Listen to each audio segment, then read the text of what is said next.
Three groups of 14 generations. Verse 17 mentions three groups of 14 generations.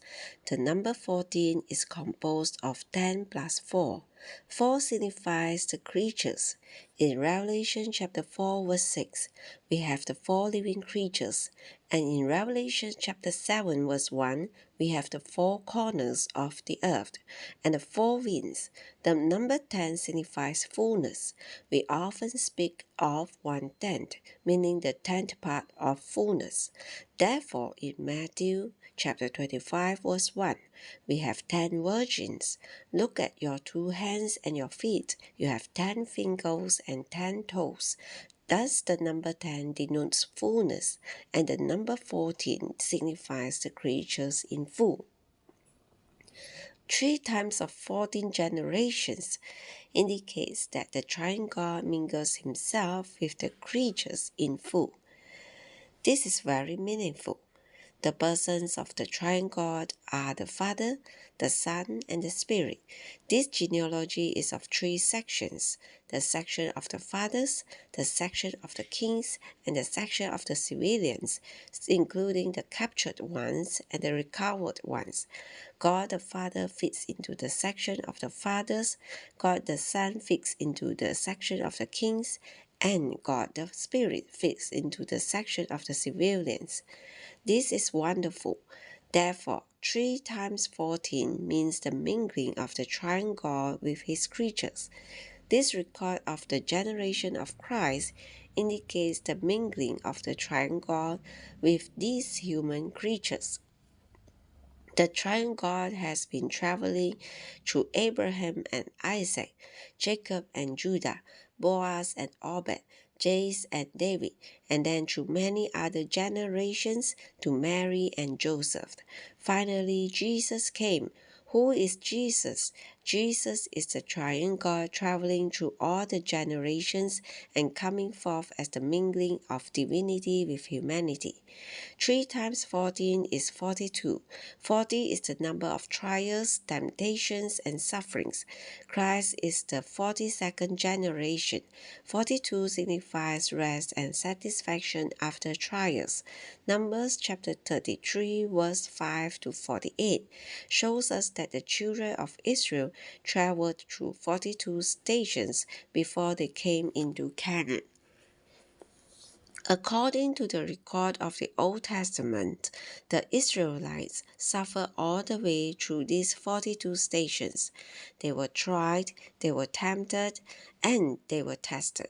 They had no rest. However, after passing through these 42 stations, they entered into rest. This is not only happened in the past, but will happen again in the future. In Revelation chapter 13, we see that there will be 42 months, 3.5 years.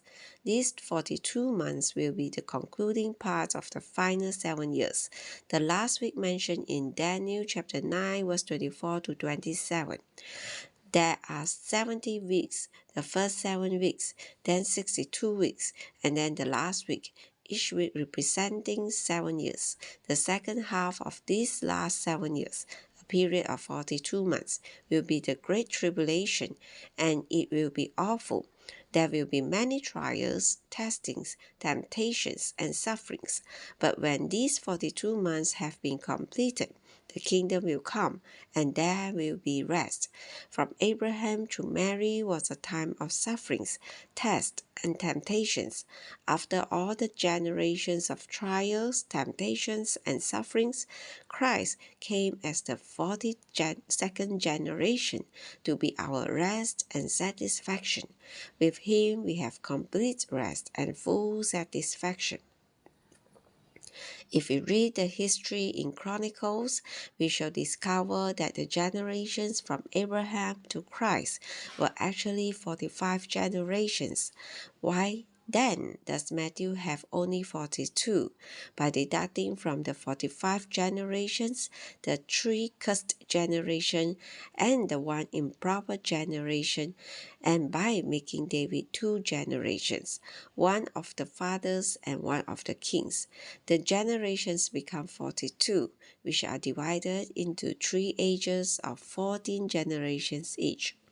Remember, this is not only a life study, but also a Bible study.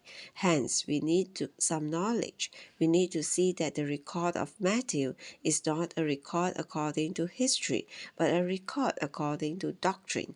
The record of John, on the contrary, is according to history, for John wrote his gospel according to the events of history. According to history, it was 45 generations, but according to Matthew's doctrinal purpose, it was 42 generations. Matthew must have had a doctrinal purpose in saying that from Abraham to David was 14 generations, from David to the carrying away was another 14 generations, and from the carrying away to Christ was still another 14 generations. It was not inaccurate for Matthew to say this. 3 generations were omitted because they were not qualified, and the 4th generation was disqualified and cut off. But there was a wonderful person, David the king, who was doubly qualified. He became 2 generations, closing one section and opening another. He brought in the kingship, for through him the kingdom was established. Therefore, by David's being counted as 2 generations, this genealogy of Christ can consist of 42 generations in 3 sections, each with 14 generations. To the Christ. Let us now consider the words to the Christ.